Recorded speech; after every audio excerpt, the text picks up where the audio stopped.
Here we go. John, thanks for joining us. Thank you, Mark. Thanks for having me on. Yeah. Okay, so obviously nobody knows your background yet or much about what you've done. You built and sold an Amazon business. You had some success in a career outside of digital businesses before that, and had dabbled in blog and a content site I know you mentioned. Yeah. Why don't you fill in for anybody listening, kind of what your background is, what skill sets you brought into the Amazon world that made your business a success, and why you ultimately got into Amazon. Yeah. I'll start at the beginning. In college, actually. So I graduated from the University of Washington with a degree in construction management, and at that time I thought I was going to do that the rest of my life. And I actually got a great job in San Diego, working on the San Diego Airport project. That was a keystone project for that area, and fantastic for my career. And everything was good, and there's nothing wrong with where I was in the industry in construction. But I started to realize that the pay scale was going to be a little slow, and so the best you could do is those 5% raises, and maybe a little higher when you have a title change. And so I wanted to do something outside of my day job and start a side gig. But at the same time, I wanted that side gig to be definitely more serious. And when I say serious, I mean, have everything from bookkeeping done, set up proper LLC, business insurance, have employees. I wanted something of my own, and maybe someday work on that full time. And so that was the vision, up on a vision board. That was the goal. And then when I really got started with Amazon after doing months of research, I had a specific number in mind for selling the business someday, and it was multiple seven figures, and it was kind of like a big picture goal. Not really knowing if that was possible, but making that the actual goal. And when was this you started it? What's that? What year did you start this? 2014. Okay, so this is still, Amazon businesses were being sold, but nothing like they are today, and nowhere near the valuation, and there were a lot less private equity companies and search funds in the space. Definitely. I mean, things were still, I don't know, I'd say, and definitely not the infancy of Amazon, but it was, the number of people writing about Amazon was, far fewer than what you see now online. Now there's, a million people talking about it. But still tough to start. Obviously, there's inherent risk with anything you do on Amazon. And I started off really small, actually. Some people will say, oh, you need, minimum $20,000 to start. I don't really buy into that approach, just because I'm, definitely more conservative. I would never recommend, taking out huge loans to start. So I use cash up front, and just did a ton of research with Jungle Scout, and just, thinking about different products that I was interested in, and ended up launching a golfing product. And, I golfed in high school and college, so it was kind of something I was interested in, and I saw a hole in the market. And so when I say a hole in the market, I mean, there were maybe max 2 or 3 sellers, and their listings were absolutely atrocious, horrible pictures, horrible copywriting. And I thought to myself, maybe, just maybe, if I do this right and blow people away with my pictures and copywriting and PPC, and a higher quality product, I could be the leader in this product category. Yeah. And so I did that, and went through the whole sourcing process on Alibaba, and ended up getting samples from 3 factories, which I recommend to anyone to source a couple of samples, at least 3 from different factories to compare quality, and ended up with the factory that I really, really liked, had a really good relationship, and actually later down the road I found out they were actually the supplier for the PGA Tour for some golfing products and accessories. So my quality was just phenomenal, right? And and you said this is you found them through you found them through Alibaba, you said. Yes, correct. Okay. Oh. Correct. And I know you start to realize running an Amazon business how small the world is. Yeah. Well, and so once I was launched and selling, sales picked up really quick just because I spent so much time on this first listing and just blew out of the gate, and it was really successful. I became the top seller for that product in under 12 months, and ended up adding actually 7 more color variations just because that was a no-brainer. Obviously, I started out with red, and then I added the spectrum of the rainbow plus. So that was. You mentioned that you were fairly risk averse, right? And didn't want to throw a bunch of capital at this. I mean, probably still didn't know if this was going to work.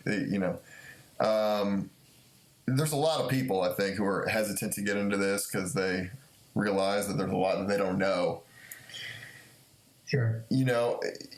What's a realistic budget? And now I know you do consulting and help people to get to where you've been and build 7-figure Amazon businesses. What's a realistic budget? What would you go into it with in 2014 to launch your first product? And what does somebody need now to go in, get Jungle Scout or Helium, find the right product, source it, get it listed, and get it sold?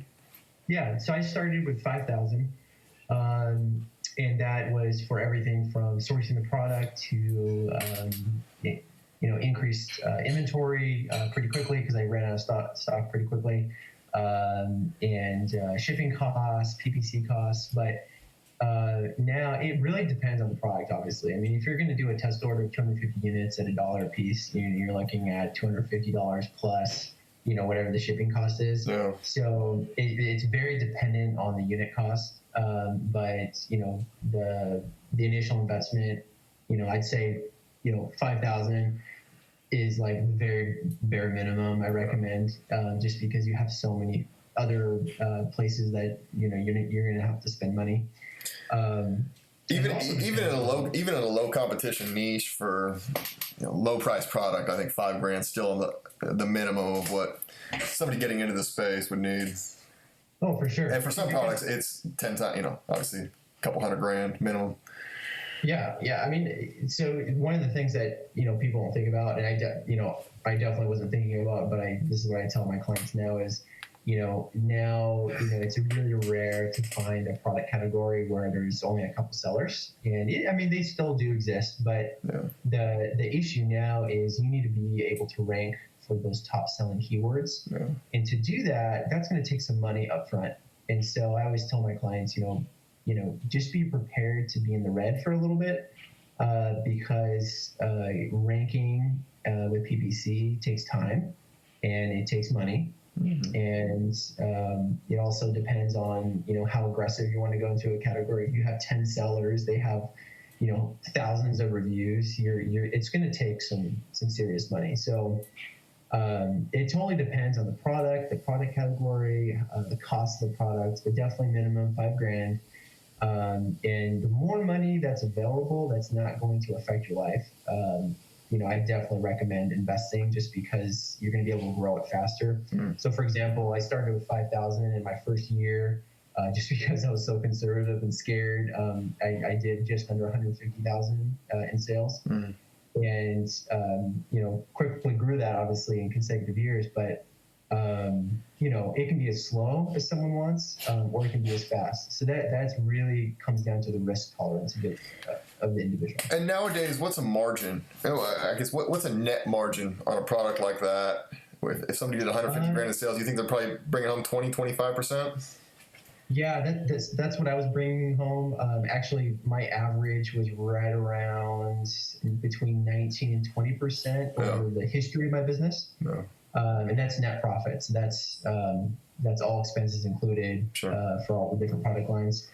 But I always recommend, crunching the numbers, looking at the FBA fees, looking at the sourcing fees, and making sure that you have close to 25% net profit. The reason why is because, sooner or later you will have competitors come in, and something common with one of my products was having a Chinese seller come in and ship directly from their factory. or sorry, no, shipping from their factory to an Amazon warehouse. So they're bypassing, a third-party seller. So they are inherently the third-party seller. Those guys, come and go. And the problem is that, they might sell for 3 months and then they run out of money and then someone else takes their spot. So there's always going to be a struggle in every single product category for net profit. And so to have 25% out of the gate is really important, because that way you can squeeze a little bit. And if you have to reduce your pricing to compete, you can. And so that's the theory behind starting out with the 25% net profit. Yeah. Okay. And what price point was this first product at? The first one was $19.99. Yeah, sounds about right. Okay. All right. So then the first product and subsequent colors, and then what was next? Next was actually outdoor kids products, and so that was really related to. So you went straight from the one golfing related product, and then got out of golfing and jumped straight over to kids. Yeah, I know. It was funny. Back in 2014, I was thinking about different products, and I obviously got excited, and I started launching products in different categories. Yeah. And I actually don't recommend that now. So now I tell people, think about branding, think about launching a product that you can actually sell up to 10 products or more down the line, and focus on branding, because Amazon's changed so much since 2014. Yeah, you can be much more product focused then, right? You probably found a soft spot in the market, just like you did in golfing. Found one in children's outdoor gear. May not be on brand. You probably had to create a separate brand for it. But if there was a supply and demand misalignment there that you could fill, well, of course, those opportunities were much easier to find 6 years ago. Yeah, for sure. And the outdoor kids product actually became the most successful brand that I ran. And so a lot of people ask me, why was that the most successful? I think part of it was those products were always priced much, much higher than the original golfing product. So we're talking about closer to $100 per unit as the sales price. And also the mission and passion behind that product was actually encouraging kids and families to spend more time outside, just because of the saturation of technology these days. So the reception to that the response to that by the customers on Amazon was phenomenal. People were just like, absolutely excited to spend more time outside with their kids. There's nothing more classic than seeing your kids run across the yard. So that was really just a really special brand that ended up spending a lot of my time innovating and working on, just because the potential was there, like you said, in the market at the time. Yeah. Okay. So in sourcing that product, you probably found, I'm guessing, another manufacturer. Correct. Still overseas, correct? Yeah, every single one of my products that I ever launched, it was through Alibaba, and every product was overseas. Now, would you still do that today? I mean, here we are, August of 2020, mid-COVID. Well, who knows mid-COVID? This could be the beginning stages of COVID. We thought it would be the end stage. Anyways, what's your thought on manufacturing today, sourcing products? Is there going to be some sort of a renaissance in stateside manufacturing? Would you still recommend folks to go from China? Yeah, I will say this before I give my opinion. I am very pro Made in America, and I personally purchase products as much as I can, that are available to me that are made in America to support American businesses. The harsh reality is that products in America are very niche specific, and so you don't have the widespread factory availability that you do from overseas. And when I say overseas, I mean more like Vietnam and China and Indonesia.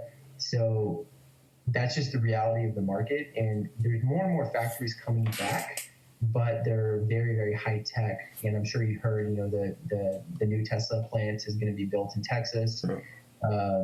Apple's bringing some of their factories back to America. So you have those high tech factories coming back, but for the small consumer products, you know, under like $50. Yeah. We just don't have that yet. And I think it's going to take, you know, multiple decades to really see that impact. So in regards to China, I think you can definitely still, you know, source there. I recommend to people that if you can find a sourcing factory from a different country, that I recommend that, just because tensions are so bad right now. Yeah. And I don't know how long, you know, that's going to be before it improves. But I wouldn't hesitate to source from China if I had to, right now. So yeah, it's, you know, you touched on it briefly. I'll say that the commoditized products where it's a race in terms of price point, we're the difference between selling at $12 and selling at $14, or having 15% margin or 20 is significant. I still see the vast majority of people selling those products that's to source them from China. Yeah, it's, with the one exception being a guy who actually owns a manufacturing facility here in the States and started selling his own plastic goods on Amazon and manufactures them himself. But as you mentioned, the more high-tech, lights-off manufacturing type facilities, like I have an e-commerce business that sells some industrial machinery. Our average price point's like $4,000. Everything is from U.S. companies, U.S. brands that have been around for 20, 30, 50 years that are all manufactured here in the States. Very high-tech components. There's a lot of engineering efficiencies that go into them, as opposed to a T-shirt, so to speak. So, yeah. Exactly. Where were you going with that? Sorry, I cut you off. Oh, no, you're all good. Yeah. You're all good. Okay, so product one, golf. Product two, kids outdoors. And I guess you launched probably subsequent colors, SKUs, sizes, whatever the product may be. So I guess to this stage, what ups and downs were there? It can't have been as smooth as just finding a manufacturing facility, getting a great product made, sent to Amazon warehouse. What would you learn in this process? What would you change? What are you advising your clients to do differently than you did? The biggest lesson I learned, and probably the most painful, was getting overzealous. And so, you know, I was very successful in the very beginning. Everything was great. And then, you know, I wanted to launch, you know, a lot of new products at one time. Some new variations for an existing product line, and I actually ended up getting into a cash flow issue. And so at that time, I was actually working full time, and you know, you have bills, you know, with your life and family, and I ended up not paying myself for up to 2 months, and that was because all the money got sucked up into purchase orders. And what happened was, quite a few of those products, because I launched too fast and got lazy with my research, some of them were flops. And so, you know, all that expensive inventory was sitting at Amazon, you know, racking up fees and storage fees and not selling. And then, you know, it put me into a cash flow problem. And I also had 2 employees at the time, so, you know, their priorities, so they're getting paid. And had to dig myself out of that huge hole, and ended up, you know, doing things like selling some of the color variations for different products at a lower price to get the money back quickly. But the big takeaway really from that experience is to, as confident as you are, to not worry about, you know, I want to hit the market first. It's just to go at a steady pace and to just stay really, really strict with research and launching a comfortable number of products at a time, but not getting overzealous. And so I'll say that to every single person I know. It was a terrible decision, and one that I never repeated after that in my business. No problems with sourcing products, quality concerns, Amazon losing orders? Yeah, quality was always actually really high, and the reason why is we would put our factories through a long process of just asking a million questions and getting a million samples and throwing them off on purpose and seeing how they would react. So we developed strong relationships with factories through that process. And so a lot of people just jump in and be like, oh, I found a factory, I'm going to go pursue it. So I would compare actually probably more like a dozen factories, and I'd kind of pare it down to 3, and then start testing them and getting samples and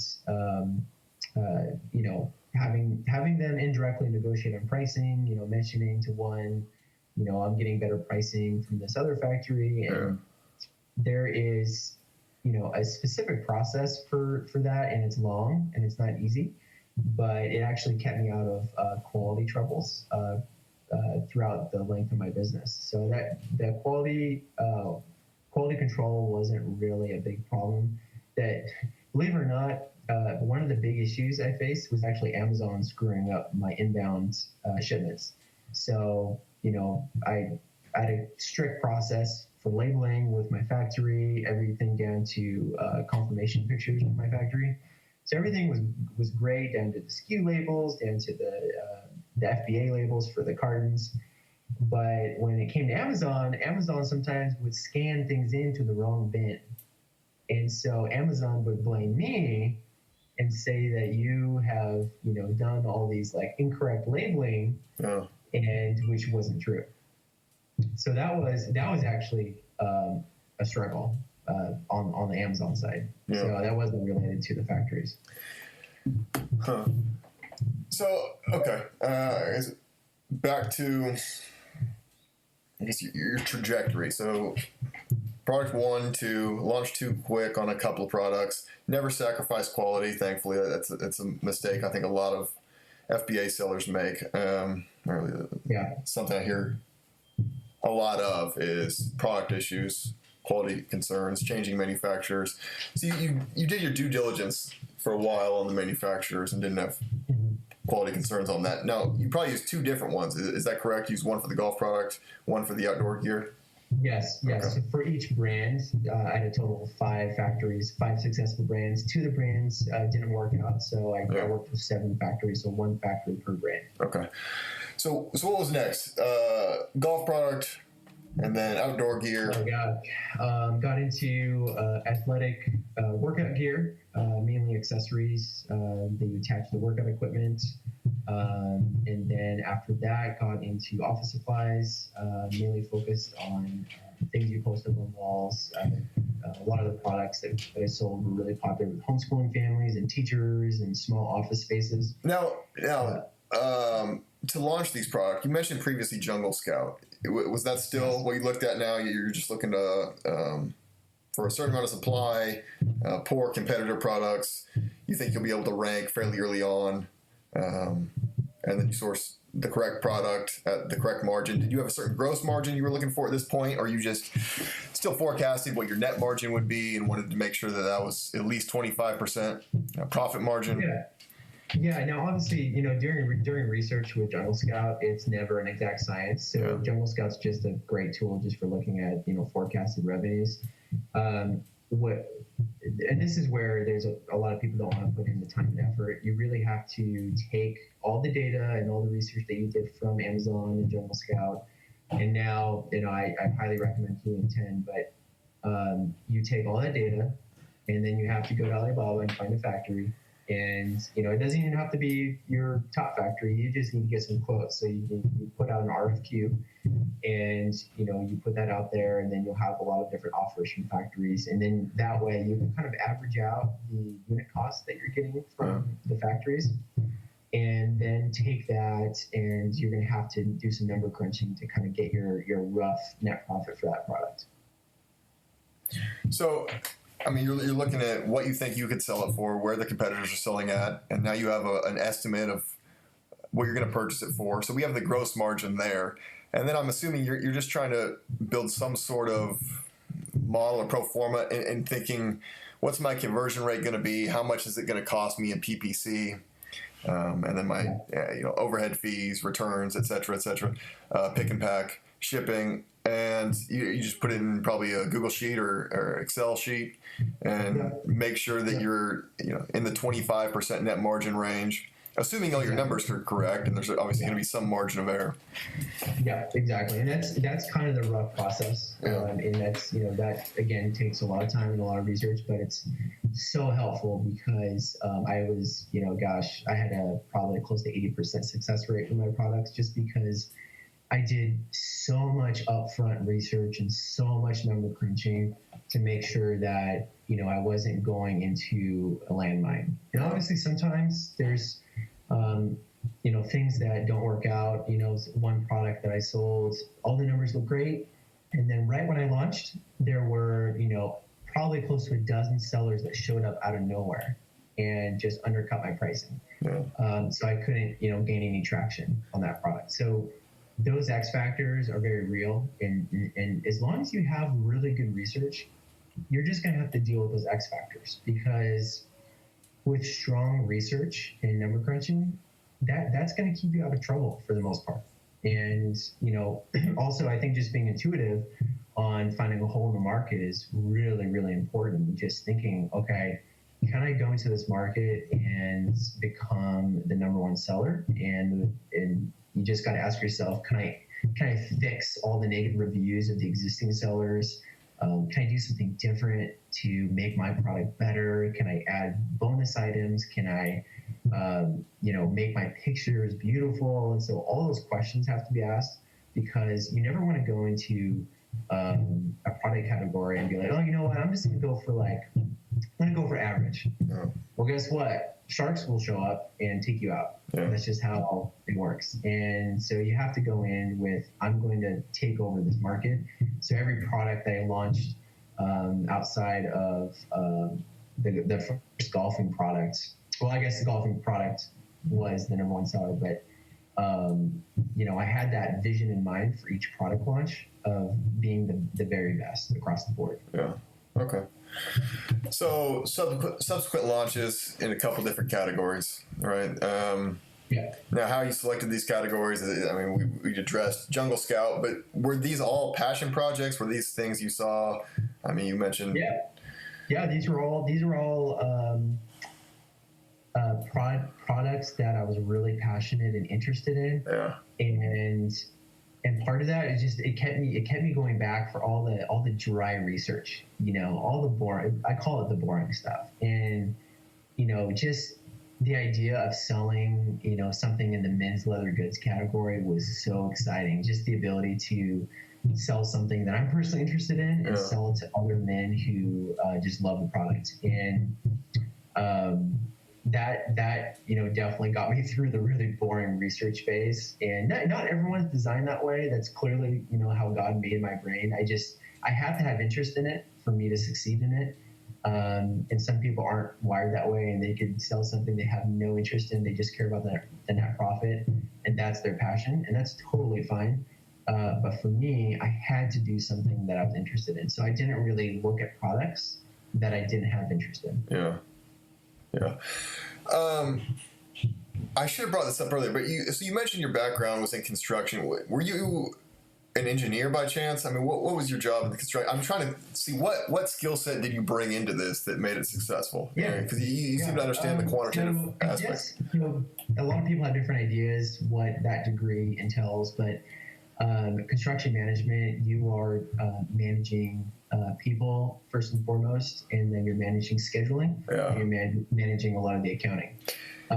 So a lot of my classes in college were accounting based and people management based. And so just being able to talk with factories overseas came very naturally to me, because construction, you have to talk to the sourcing company for the bricks. You have to talk to the concrete guys, and these are guys that you don't know at all. So that wasn't hard for me to strike up conversations with factories and ask tough questions, because in construction, I asked tough questions all the time because I expected the very best. And for my client was the San Diego airport.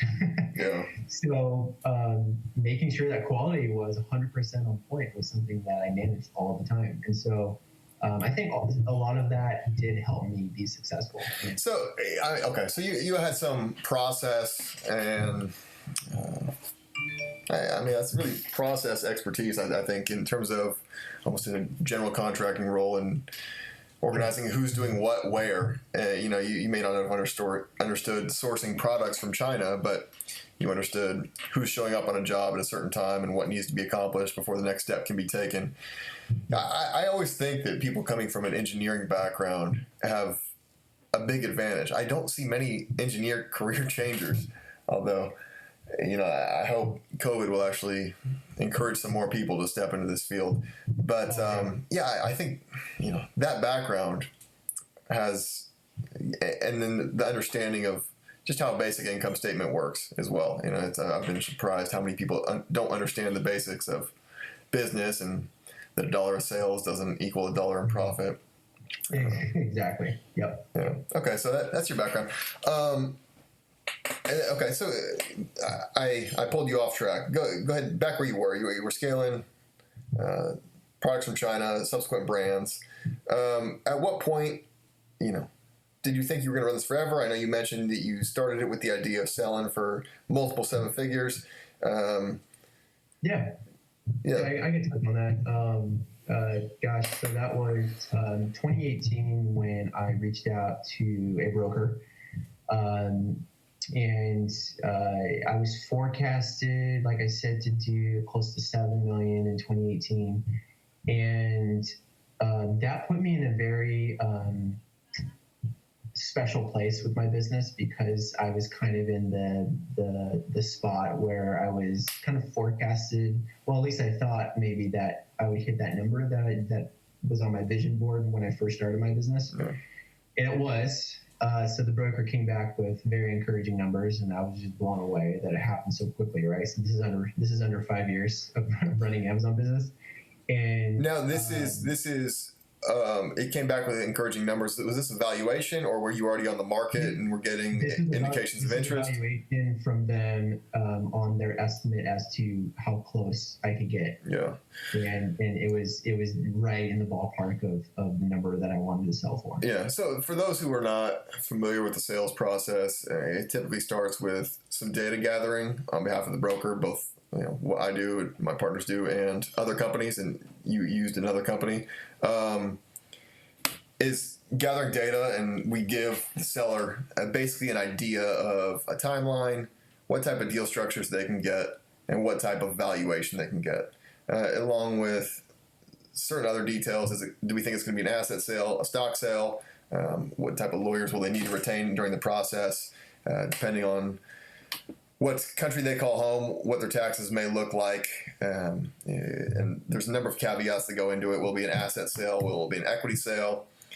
So your broker came back to you and gave you a number that you liked in terms of valuation. Yeah. And it was an asset sale, so the LLC was never sold to the buyer, but okay. They came back with just a great multiple and a great idea, or their best guess as to what I could get for my business. So yeah. I said, why not? It was free to list it, so I said, let's move forward. And so it was up for sale for maybe like 2 months before I got my first bite, and I ended up doing a total of 3 interviews. 2 were private buyers, 1 was a private equity firm, and I actually moved forward with the private buyer pretty quickly and got an offer that was pretty close, a little lower, obviously. Now, was this private buyer, and obviously don't give names, but was this a serial entrepreneur? Was this a career changer? Was this somebody who's already selling on Amazon and just wants to add more listings? This was a entrepreneur who also had a day job as a software engineer. Yeah. It was a husband and wife team who wanted to kind of move on to a new product, a new business that they could run from home. Mm. So they had a staffing company they ran from home. They sold it, and then they did a little reading, and they got really interested in Amazon. And so they had 0 Amazon experience and purchased my business. So kind of an interesting story there. Yeah, I mean, I think the background as engineer probably helped, and I guess They probably did a fair amount I think so. I think so. They're actually doing pretty well now, so it was a really good fit for them. Okay. Now, sorry, I cut you off again. You were going through the process. Now, they were trying to use an SBA acquisition loan. Is that right? That's correct. Yeah. So, and just to fill it in, this is new to a lot of folks. We get a lot of questions about deal financing and what it looks like. So for U.S.-based sellers of online businesses or any business, a U.S.-based buyer with credit can buy it on very favorable terms with a loan through participating banks that use the SBA acquisition or the SBA lending process. Typical terms on this are 10 to 15% down. Interest is real favorable right now. Federal funds rate is 0, so SBA acquisition loans are like 6.5 over 10 years. So if you're putting 10 to 15% down on a purchase, call it $1 million for round number 6. You see, $150,000 out of pocket. This business yields probably, if it's $1 million, it yields probably, let's call it $300,000 in profit. And then you obviously have the note. You have to pay the balance off over 10 years at 6% interest. You're still having over a 100% internal rate of return on this acquisition. So that's the reason buyers love it, is you're getting great financing terms, putting much less cash down. Yeah. The reason buyers don't like it is these banks require that they sign a personal guarantee. And that scares a lot of folks. And I think some of it for good reason. They can't just take all that risk. So the banks and the SBA require buyers to have personal guarantees, but very favorable financing terms. Now the sellers, you love it, probably. Do you want to go into why? Yeah, I mean, it's a really unique. If you're in the mid 7 figures, it's definitely a unique situation for us because the funding, if you have a bank who's really good at what they do, the funding happens pretty quickly. And if you can do the personal guarantee, everything goes pretty smooth. Obviously, my experience was not smooth, but it's a pretty strong process if you have the right broker and the right bank set up for the deal. Yeah, what I find from sellers is they like it because they're getting a large amount, usually it's about 90% of cash paid at close. Between what the bank is financing and what the seller is bringing to the table, you're getting about 90% cash at close. Alternatives on these deals are maybe they give you 70% cash at close and 30% paid over 2 years, or an earnout, which is going to take 1.5 years, 2 years. It could be contingent on business performance. So sitting at the closing table, there's a lot more moving pieces. Whereas in this case, you're getting a check that's probably larger, several times what you made as a year's salary previously in the construction business. Ours was actually the 70-30 that you mentioned. Okay. So really? We had an earnout.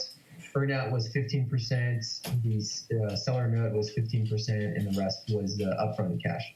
Oh, really? So, now this is the deal that actually ended up closing, right? Not the SBA offer that you had? Well, it was two SBA banks. The first one pulled out and never actually told the buyer or the seller why they pulled out. They just pulled out. Yeah. The second one wrapped up the deal and was successful. Okay. So they did do 70-30. So you held back a note for them. Correct. Yeah. Okay.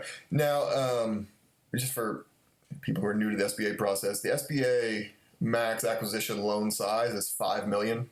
So businesses over $5 million are unfortunately ineligible for SBA acquisition loans. They do a portion of it with the SBA, but not the whole thing.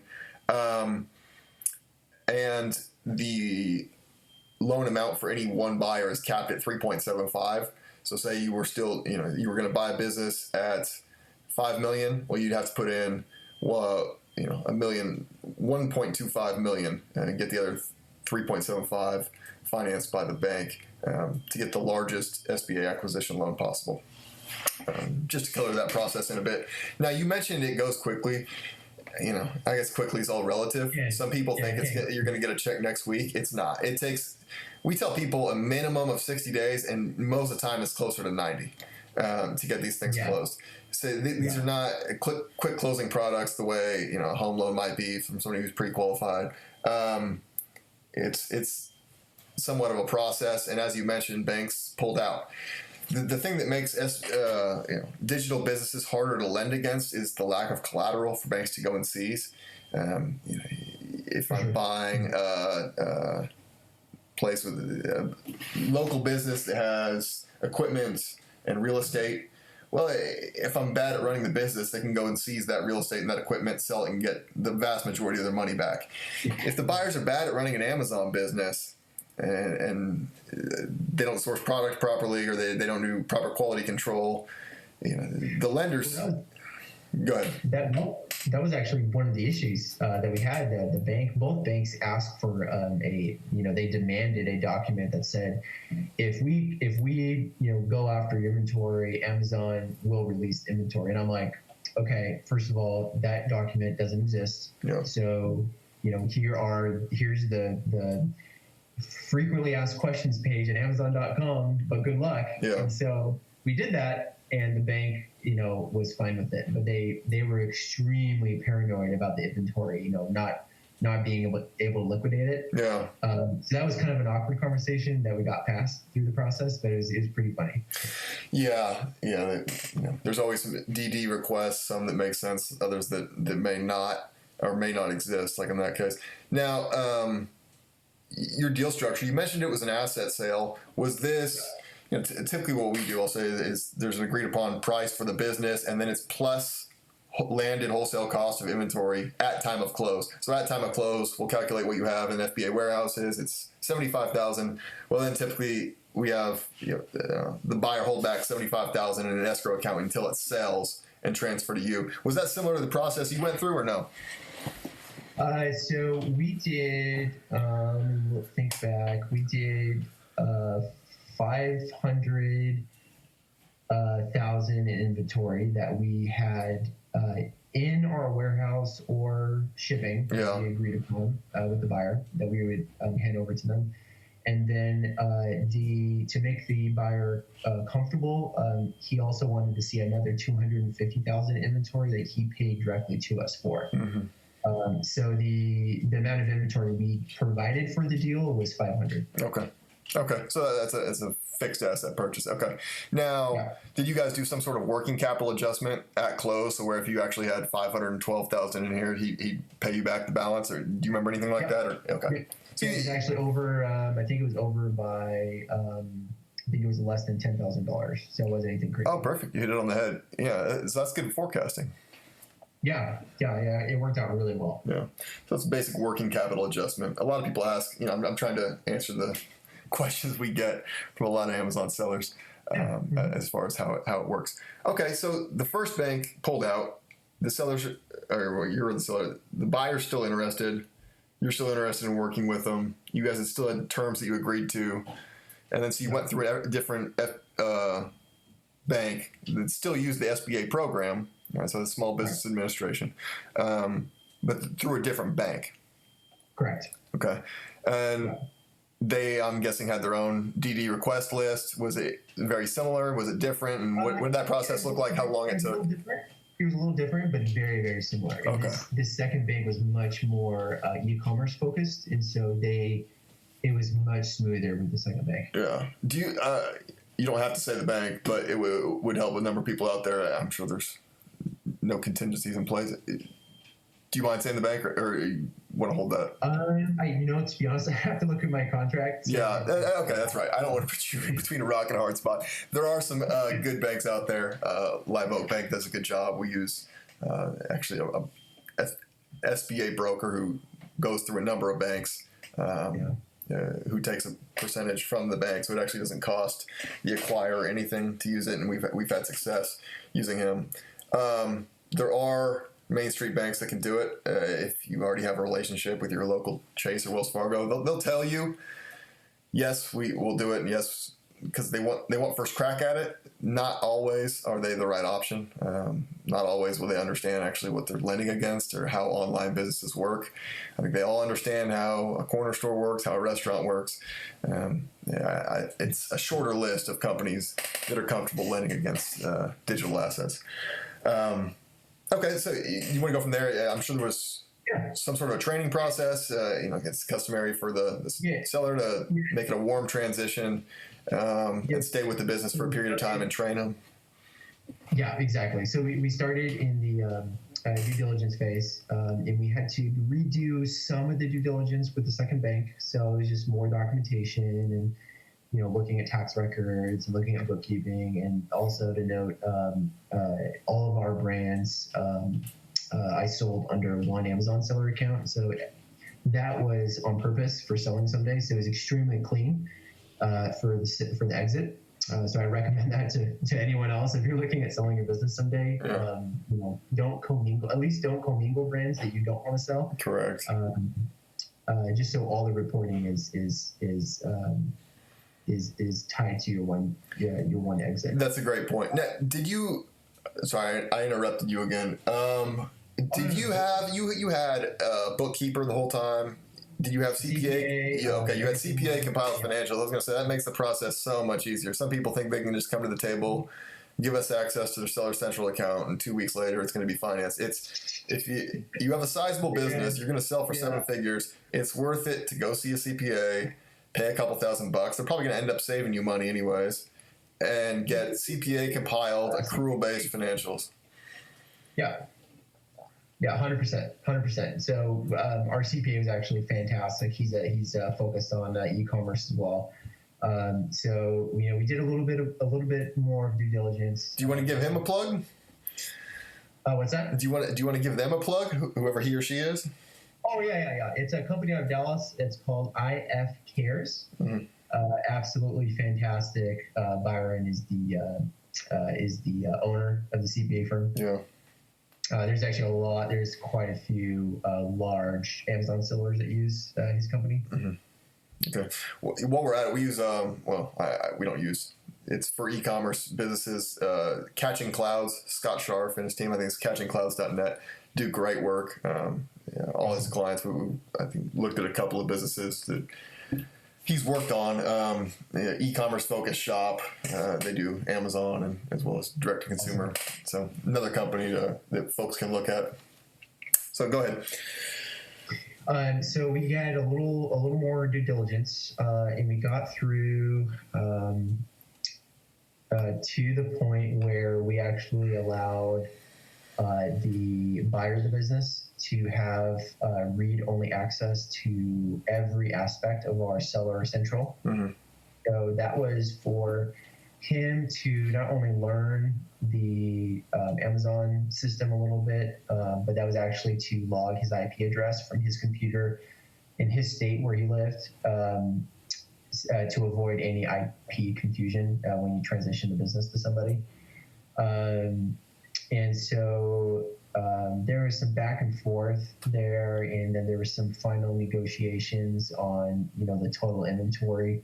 So we started out at a number, and then we ended up at the 500 to close the deal.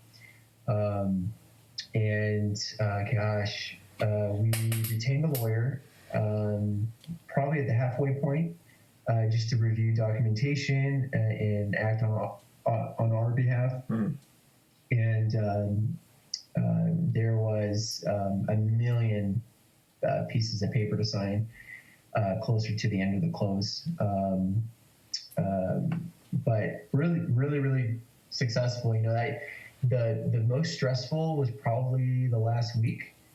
And the reason why is because everyone went dark. And so we were asking the broker for updates, and there weren't any updates. And it was the bank doing all the final reviews of the documentation. And that was really hard to stomach, because when you go that much time without hearing anything, you start to wonder, like, oh my gosh, is this deal really going to go through? Yeah.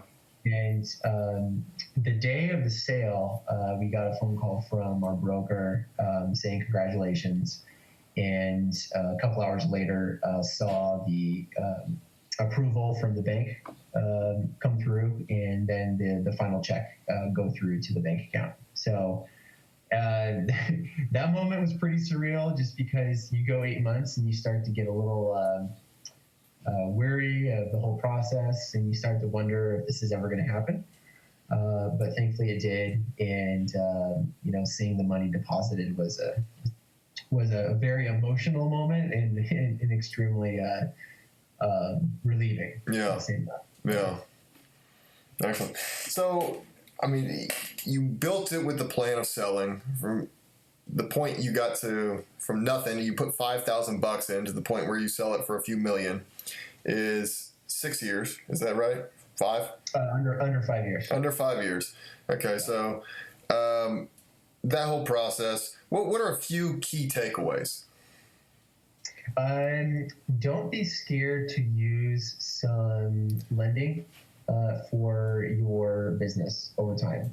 So to truly scale a business, you're not going to only be able to use your net profits from the business. So I use things like a credit line through Chase. I use a credit line through Cabbage, and I'm sure a lot of your listeners are familiar with Cabbage. They do a lot of e-commerce loans.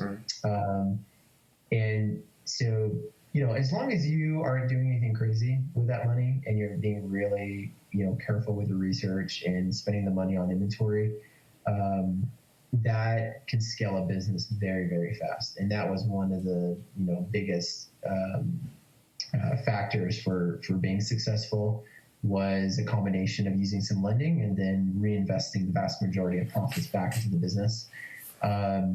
The second big takeaway is always, and I repeat, always innovate your product.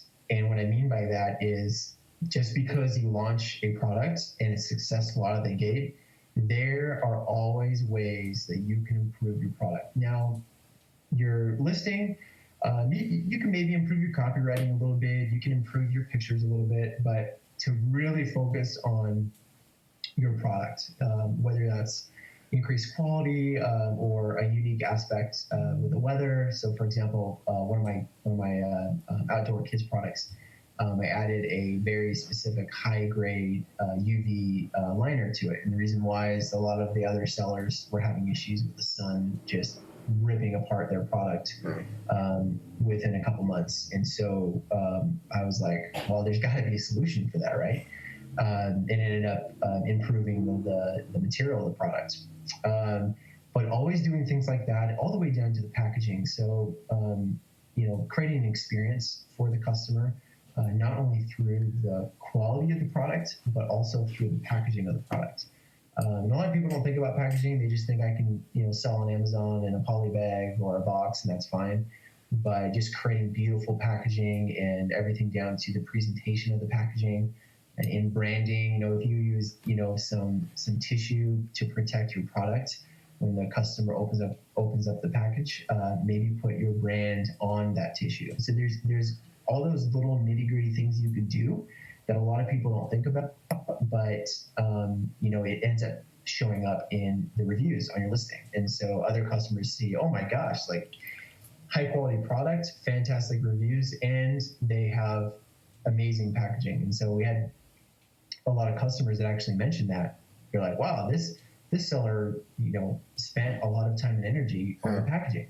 And I think that increases consumer confidence, choosing you over other sellers. Yeah. So those are two big takeaways from my journey. Yeah, I think that's even more applicable today than it was when you launched. You have to find some way to set your products apart now and try to build favorable review terms.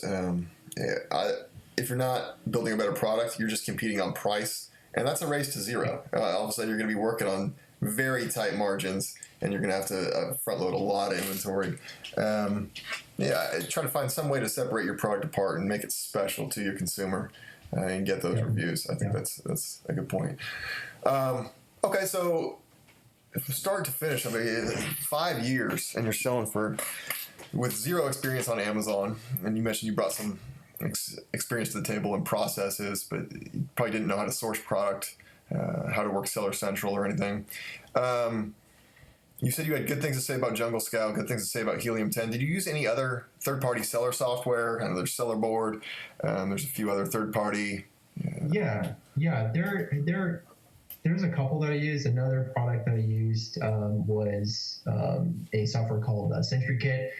That was a software, if anyone listening hasn't heard of it, it's a great software for maintaining quality on your listings and making sure that you're getting alerts if there's a hijacker or if there's a sudden influx of bad reviews. And so I had, obviously 100 SKUs. So that software was tracking 24/7 issues on my listings. Mm-hmm. That was a great software, really affordable. And then there's another one is called Cash Cow Pro. That tracks your sales and gives you an estimated net profit outside of your sourcing costs, things like that. That is a really great software for doing forecasting. I was doing purchase orders every 2 to 3 months. That's a fantastic software I used for years. And that's about it. A lot of the other stuff is just done, through Seller Central. All the logistics was done through an employee that I hired.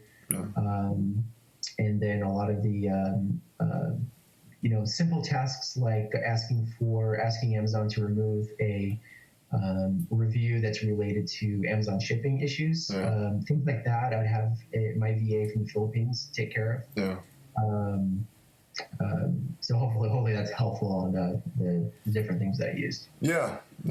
Just want more clarity on what the process looks like and what the operations look like. Excellent. So tell us a little bit about what you do now. You're getting into helping other folks, and you obviously just did over the past hour. But now you do this. Tell us a bit about Black Label Advisor, your business, what you do, and how you work with people. Is it career changers you work with? Is it people looking to scale an existing Amazon business? Who's your clientele, and what services do you provide?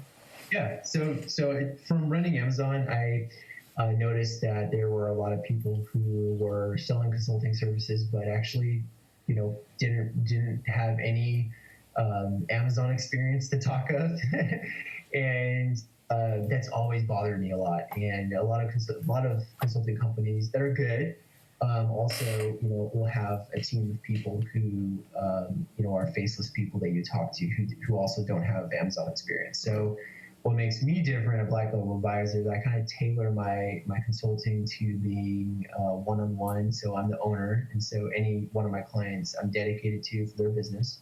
And kind of the history on how I came up with the name. I personally love whiskey, so Black Label whiskey is just kind of something that some companies out there will use for higher grade whiskey.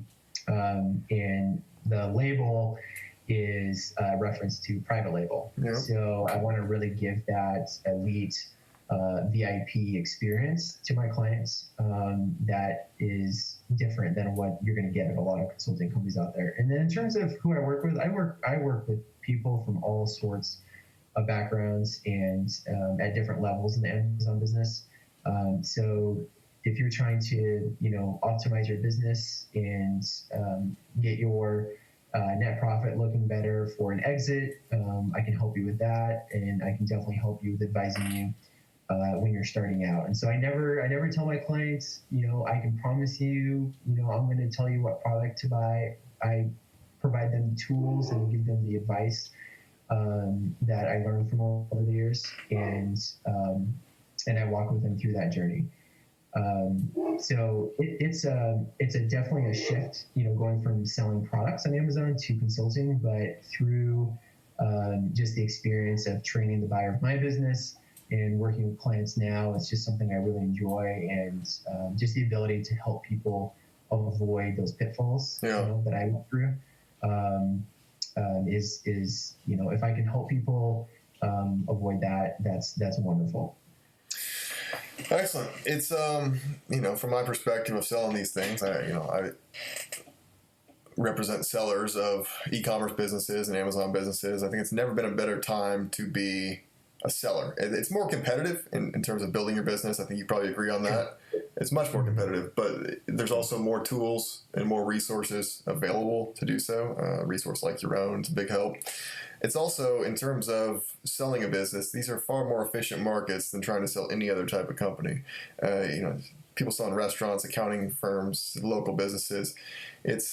There's a lot of evidence that says that these things don't sell, or when they do, they sell to a competitor for very meager valuations. What's great about the Amazon business model is just why people like it is it's very passive. You can run it from home. Well, that's also why investors are liking it. We put these things on the market. We do some mid-market placement to investment companies. One just raised $110 million. Another one, Perch, just has 4 guys who raised some Wall Street money from family offices. But we place them through Axial. Axial.net is a place where us as advisors can put our listings out there, and then it shows us what buyers match this criteria. So we check a bunch of boxes, what type of business it is, revenue, profit, etc. Well, the number of buyers interested in e-commerce and interested in Amazon business goes up exponentially, and COVID has increased this rapidly. I mean, now, it used to be that we have 5 or 6 family offices or independent investors looking through Axial at one of our listings, and now it might be 40 or 45 for a comparable business. There's institutional money that's flowing into this space to buy companies, and as you mentioned, there's a lot of just talented career changers who might have a 401k or it's just some savings that they can put down an SBA loan. They can buy these 7-figure businesses as well. These things are selling. It's a good place to be in, not just because you can run a business from home and a fairly passive business model that costs you $5,000 up front. It's also a very good market to be in if you're looking to build and sell a business. Yeah, definitely. Awesome. How can people get in touch with you? 2 ways. You can use the contact page on my website, blacklabeladvisor.com. .com. And then you can also feel free to email me at John Elder, and that's Jon, at blacklabeladvisor.com. Excellent. We appreciate your time, John. I'm sure you're helping some folks out there. Yeah, well, hopefully this was some good value for your listeners. And Mark, really appreciate you having me on your show. Yeah, absolutely.